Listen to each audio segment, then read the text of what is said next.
Assalamualaikum warahmatullahi wabarakatuh. Kembali lagi di channel Nasihat Kehidupan Misteri.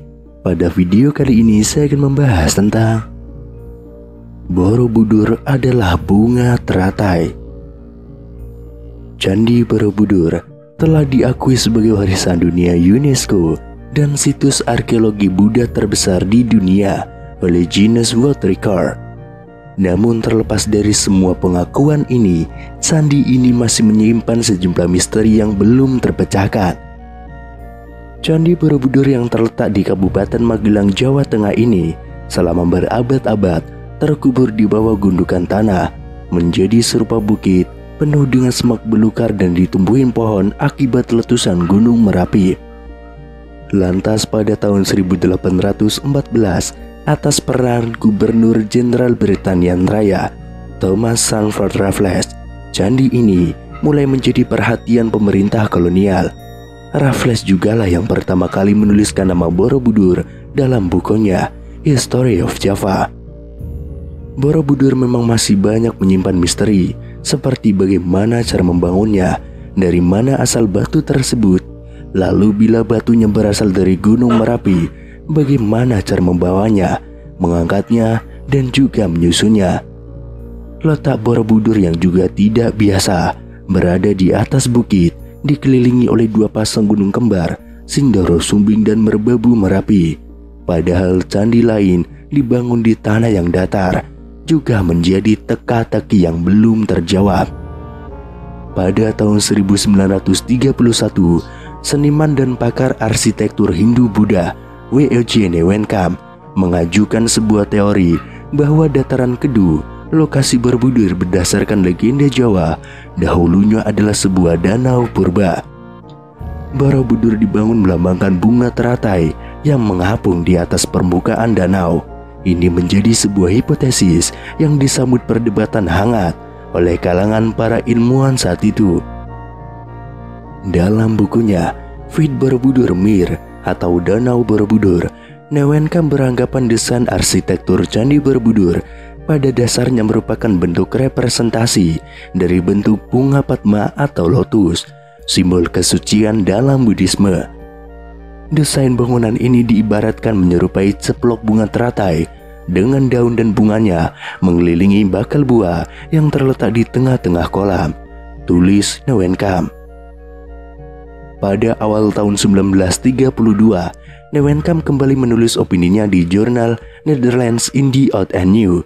Dia mengatakan bahwa bangunan raksasa itu didirikan untuk melukiskan bunga teratai sebagai penghormatan atas Buddha Maitreya.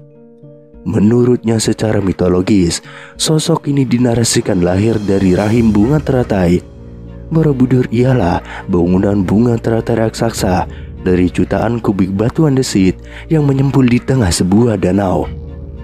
Pada tahun 1937, dirinya kembali melakukan penelitian lanjutan dengan mempelajari topografi daerah di sekitar Candi Borobudur. Hasil penelitian ini pernah dimuat di harian Algemeen Handelsblad pada 2 Mei tahun 1937, lengkap dengan gambar peta dan daunnya. Dari rekonstruksi diandaikan Candi Mendu dan Candi Pawon yang berada pada garis lurus dengan Candi Borobudur berada di dataran dengan lokasi di tepian danau. Dari Candi Pawonlah, kata Newenkam, dapat diperoleh panorama Borobudur yang paling bagus. Sementara itu, untuk membuktikan hipotesisnya ini, Newenkam menunjukkan beberapa nama desa di sekitar Candi Borobudur yang berhubungan erat dengan danau dan air, seperti Tanjung Sari, Bumi Segoro, Seberang Rowo, atau Segaran. Tetapi mendengar hipotesis itu, Theodor van Arp, orang Belanda yang juga berjasa memimpin pemugaran Candi Borobudur, langsung menyanggahnya. Dirinya tentu memahami benar segi-segi teknis bangunan ini. Dalam catatan van Arp, Candi Borobudur dibangun dari 2 juta kubik batu andesit, terdiri dari 1460 panel bergambar dan 1212 panel dekoratif, dan juga 504 patung Buddha 3 dimensi plus 1 stupa besar dengan diameter 52 kaki. Berdasarkan pengetahuan dan argumentasi dari segi teknis bangunan itulah, Van Earp mengkritik fantasi Neuwenkamp yang disebutnya ngawur. Pasalnya hipotesa ini tidak didasarkan prasasti yang menyebutkan bahwa adanya lingkungan danau di sekitaran candi. Walau demikian, sejak Neuwenkamp mengemukakan hipotesisnya ini, dirinya berhasil merangsang ilmuwan lain agar membuktikan hal ini. Beragam ilmuwan hingga tokoh nasional pun mulai mencari pembuktian akan hipotesis ini. Pada tahun 1964, ketika pemerintah Indonesia merencanakan pembangunan Tugu Nasional, hipotesis ini kembali mencuat. Presiden Soekarno menyarankan replika Candi Borobudur ditempatkan pada lanskap danau supaya tampak lebih indah. Merespon ide tersebut, dikerahkan tim geologi Bandung untuk melakukan penelitian lapangan di daerah Borobudur. Hasilnya, ditemukan adanya sisa-sisa lapisan endapan tanah yang memberi kesan bahwa sebagian wilayah itu dulunya pernah digenangi air. Namun keraguan kembali muncul setelah peneliti berkebangsaan India, yakni Tani Kaimoni, melakukan riset di kawasan Candi Borobudur pada tahun 1983. Disebutkan dalam penelitiannya, dengan pendekatan palinologi tersebut ternyata gagal menemukan serbuk sari tanaman air. Dalam bukunya Palinological Investigation on the Borobudur Monument, dirinya berhasil menyimpulkan bahwa tidak ditemukan sedikit pun polen sebagai indikasi adanya tumbuhan rawa-rawa atau tanaman air. Maka berarti bisa disimpulkan bahwa tidak ada lingkungan danau di sekitar bangunan Candi Borobudur tersebut, tulisnya.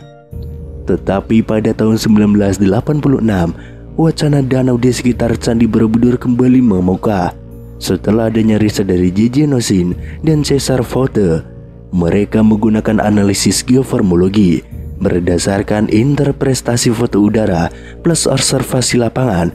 Dari hasil penelitian ini mereka menyimpulkan bahwa dataran di sekitar Borobudur memang pernah menjadi lingkungan danau, tetapi bukan pada masa dinasti Selendra, namun jauh saat bumi masih zaman kuarter, yakni 600.000 tahun yang lalu. Riset ilmiah tidak berhenti di situ. Geolog asal Indonesia, Helmi Murwanto, memiliki bukti dan hipotesis lain.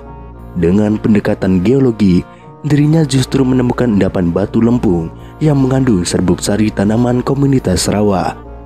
Sedangkan berdasarkan penelitian radiokarbon C14 dengan mengambil berbagai sampel dari area seluas 10x8 km di sekitar Candi Borobudur, dirinya sampai pada kesimpulan bahwa lempung itu mengandung serbuk sari tanaman air